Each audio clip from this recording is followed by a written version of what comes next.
Saudara, kami lanjutkan Sapa Indonesia Malam. Kuasa hukum Yayasan Harapan Ibu Pondok Pinang, tempat ditemukannya 996 senjata di salah satu ruangan sekolah, mengungkapkan kronologi awal penemuan senjata, narkoba hingga video porno.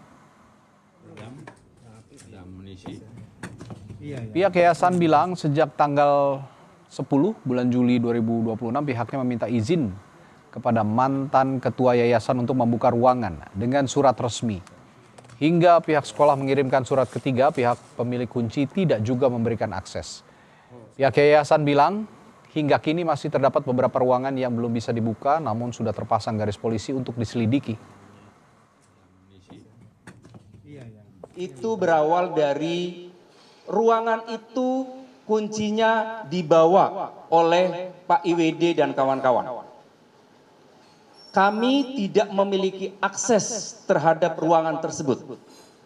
Itulah kenapa kami meminta pakai surat resmi.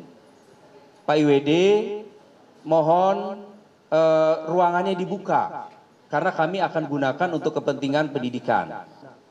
Yang benar adalah ruangan-ruangan itu kuncinya dipegang oleh Pak IWD dan kawan-kawan. Termasuk ruangan yang kemarin ditemukan senjata pada tanggal 5 bulan Agustus. Termasuk juga sekarang masih ada ruangan bagian keuangan, tapi itu tidak di polis lain, karena itu data-data keuangan saja. Jadi sampai hari ini kami memang mengelola sekolah, tapi masih ada beberapa ruangan yang kami tidak bisa membuka karena data kunci, karena kunci itu dipegang sama Pak IWD dan kawan-kawan.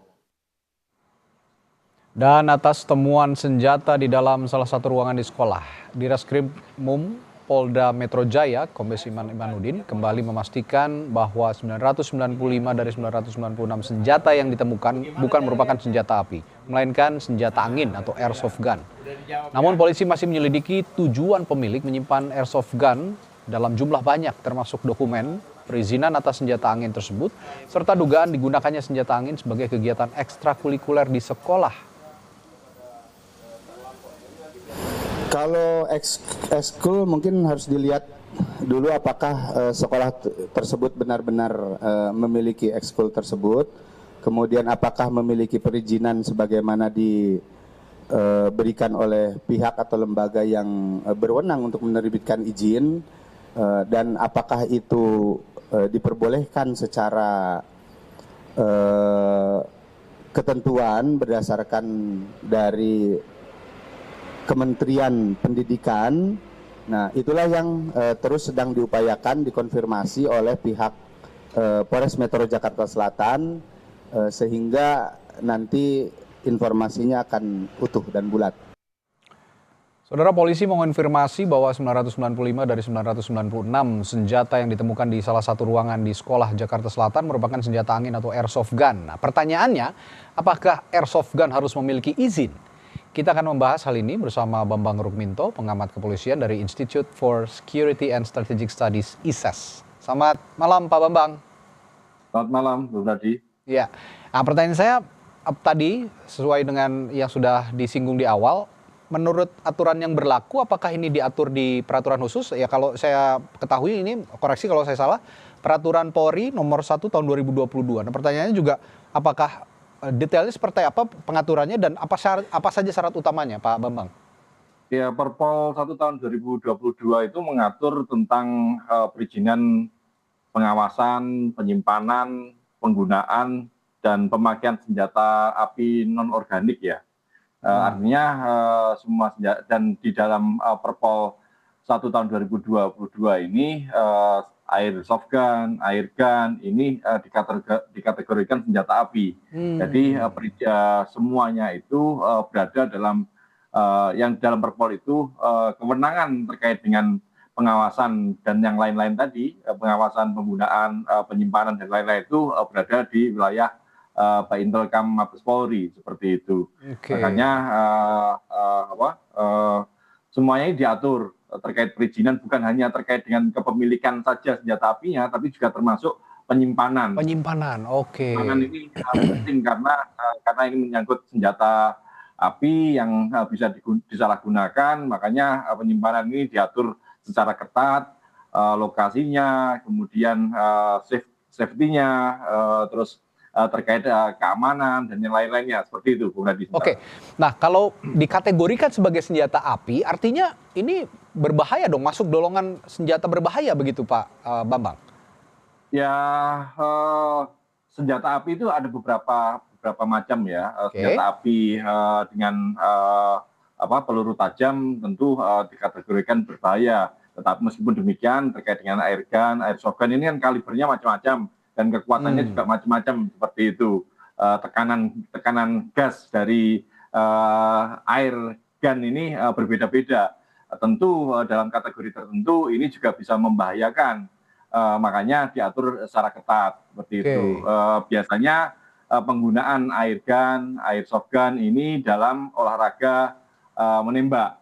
Makanya sebelum mendapatkan izin dari Pak Intelkam, biasanya ada rekomendasi dari Persatuan Olahraga Menembak. Oke. Nah, kalau melihat kondisi sekarang kan polisi juga mengungkap bahwa sekarang ada 995 airsoft gun yang ditemukan. Nah, dengan jumlah sebesar itu menurut Pak Bambang apakah wajar ini diperuntukkan untuk ekstrakurikuler dan bagaimana proses perizinannya dengan jumlah sebanyak itu Pak Bambang menurut Anda? Ya, terkait makanya dengan 995 ini kan tentu sangat tidak masuk akal untuk dimiliki perseorangan. Terkait impor senjata api ini pun juga melalui izin dari Pak Intelkam. Ada nomor register setiap senjata.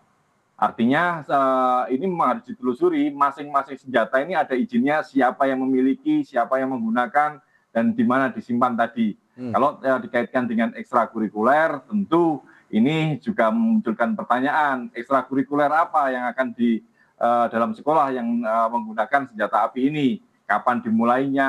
Seperti yang disampaikan Dirkrim Polda Metro tadi, apakah ada izin dari Kemendikmen terkait dengan ekstrakurikuler menembak? Karena yang selama ini masyarakat tahu tentu olahraga menembak ini ada persatuannya di Perbakin seperti itu. Makanya ini yang harus didalami. Jadi dalih-dalih seperti itu tadi itu ini kan tidak masuk akal di masyarakat seperti itu. Ini masih didalami dan menurut Anda ini tidak masuk akal. Nah, kalau begitu kira-kira Anda melihat ada unsur pidana dalam kasus ini atau dalam temuan ini? Ya, pasti saya bisa memastikan itu ada unsur pidana terkait penyimpanan tadi. Penyimpanannya di lokasi yang tidak semestinya, di sebuah yayasan, ini juga harus ditelusuri izin terkait dengan penyimpanan ini. Karena kalau terkait, apalagi jika ada temuan terkait satu pucuk senjata api. Berpeluru tajam kan, artinya ini pasti ada unsur pidananya. Bahkan kalau kita merujuk pada undang-undang darurat, ini pasti bisa dikenai pidana yang sangat tinggi, karena tentu ini menjadi ancaman, bukan hanya soal legal atau ilegal, tapi ancaman bagi masyarakat kalau itu kemudian disalahgunakan seperti itu. Ya, apalagi ini disimpan di sekolah dan bertahun-tahun begitu ya, meskipun katanya ada diklaim bahwa ini milik pengurus yayasan yang lama, cuman polisi tetap harus mengusut tuntas sepertinya ya. Siapa yang bertanggung jawab dengan adanya penyimpanan ratusan bahkan hampir 1.000 ya senjata airsoft gun dan ada satu pucuk senjata api yang membahayakan. Baik, terima kasih Pak Bambang Rukminto telah berbagi perspektifnya di Sapa Indonesia Malam. Kita jumpa